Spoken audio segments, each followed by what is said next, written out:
నమో బుద్ధాయ. అహింసా సిద్ధాంత విమర్శకులు. అహింసా సిద్ధాంతాన్ని కూడా కొందరు విమర్శించారు. ఈ సిద్ధాంతం వల్ల లొంగుబాటుతనం, చెడును ఎదుర్కోలేకపోవడం జరుగుతుందన్నారు. ఇది కేవలం భగవానుడు రూపొందించిన అహింసా సిద్ధాంతాన్ని మరో విధంగా వ్యాఖ్యానించడం మాత్రమే.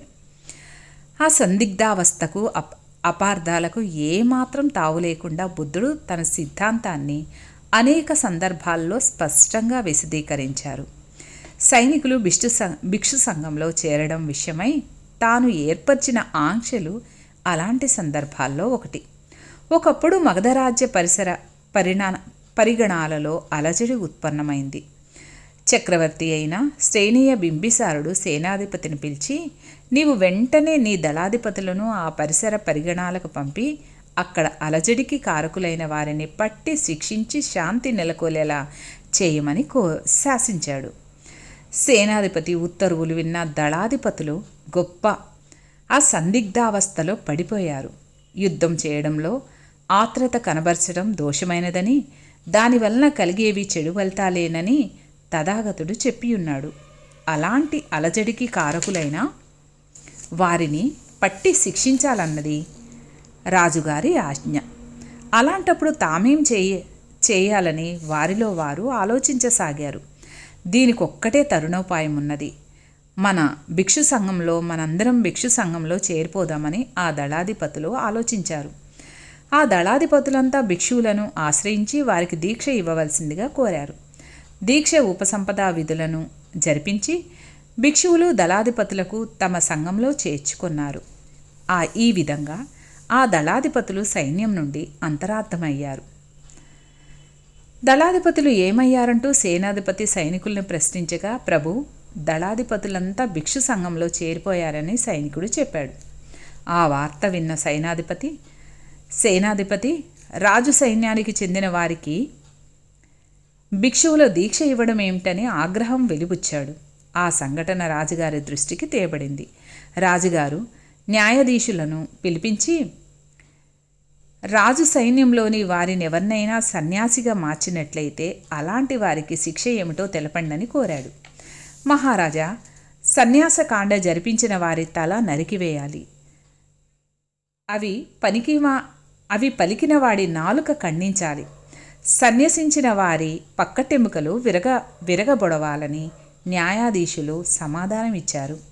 రాజుగారు వెంటనే బుద్ధుని దర్శించి ప్రణామములు ఆచరించి జరిగిన సంఘటనపై ఇలా చెప్పాడు. కొందరు రాజులు ధర్మాన్నెందుకు వ్యతిరేకిస్తున్నారో భగవానుడికి విదితమే. ఈ రాజులు ఏదో కారణంపై భిక్షువుల్ని సైతం కష్టాల పాలు చేయాలని వేచి ఉన్నారు. సైనికుల్ని సన్యాసులుగా మార్చివేస్తున్నారన్న విషయం వారికి తెలిసినట్లయితే ఇదే అదునుగా ఆ రాజులు భిక్షుగణంపై దాడి చేసి ఎన్నో విధాలుగా బాధిస్తున్నారో చెప్పజాలము.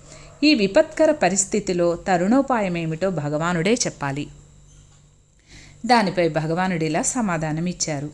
అహింసా సిద్ధాంతము మిషితో లేక అహింస పేరుతో సైనికులు రాజు పట్ల తన బాధ్యతలను విస్మరించడం నా అభిమతం కాదు. భగవానుడు అంతటితో ఆగిపోక తక్షణం సంఘ సమావేశం ఏర్పాటు చేయించి, ఓ భిక్షువులారా, రాజసైన్యంలో ఉన్నవారికి ప్రవర్ణ ఉపసంపద క్రియలు జరిగి భిక్షు సంఘంలో చేర్చుకోవడం భావ్యం కాదు. ఏ భిక్షువైనా ఇకపై ఇలాంటి ఉపసంపదా కార్యక్రమం నిర్వహించినట్లయితే ఆ భిక్షువు దుష్కృత నేరం చేసిన వాడవుతాడని ప్రకటించాడు. సర్వసేనాధిపతి మహావీరుడు అనునాయులు అయిన సింహుడు అహింసా సిద్ధాంతంపై భగవాన్తో జరిపిన సంవాదం రెండవ ఉదాహరణ.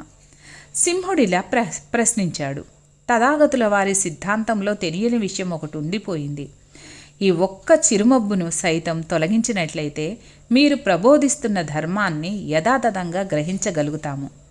తథాగతుడు అందుకు అంగీకారం తెలుపగానే సింహుడిలా చెప్పాడు.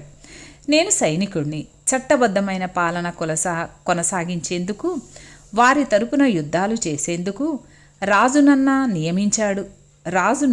నియమించాడు కదా. అనంతమైన అనురాగాన్ని, కరుణను బాధితుల పట్ల చూపాలన్న తథాగతుడు నేరస్తుణ్ణి శిక్షించేందుకు అంగీకరిస్తారా?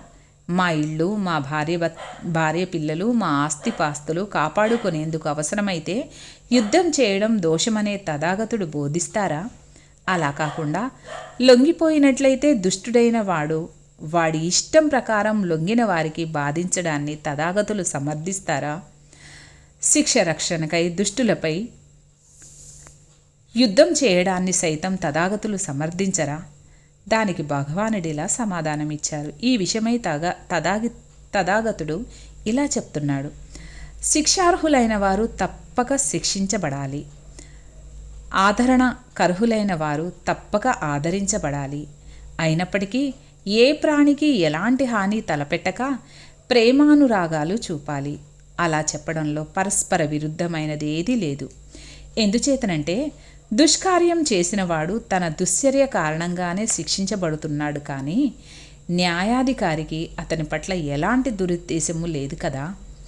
తాను చేసిన చర్యల ఫలితాన్ని తాను అనుభవించేలా చేస్తున్నాడు దండనాధిపతి. శిక్ష విధించే న్యాయాధికారికి హంతకుని పట్ల ఎలాంటి ద్వేషభావము ఉండరాదు. అలాగే హంతకుడు సైతం తన హత్య నేరానికి మరణదండన ద్వారా తాను పునీతుడైనట్లు భావించి అందుకు పరితాపం పొందడం కాక సంతోషించాలి. పై సంవాదం నుండి గ్రహించవలసిన విషయమేమిటనగా, అహింసా సిద్ధాంతం ఒక మౌలిక విధానంగా భగవానుడు భావించాడు. అయితే యుక్తాయుక్త విచక్షణతో దాన్ని అనుసరించాలి. చెడును మంచితో జయించమన్నాడు, అంతేగాని చెడు మంచిని జయించాలని కాదు. బుద్ధుడు అహింసను సమర్థించాడు, హింసను నిందించాడు. కానీ మంచి చెడు నుండి రక్షించడానికి అత్యవసరమైన కొద్ది హింసను ఆశ్రయించాలనే దానిని కూడా నిరాకరించలేదు. బుద్ధుడు ఏ భయంకరమైన సిద్ధాంతాన్ని తెలుపలేదు. అతని గురించి చదివేవారే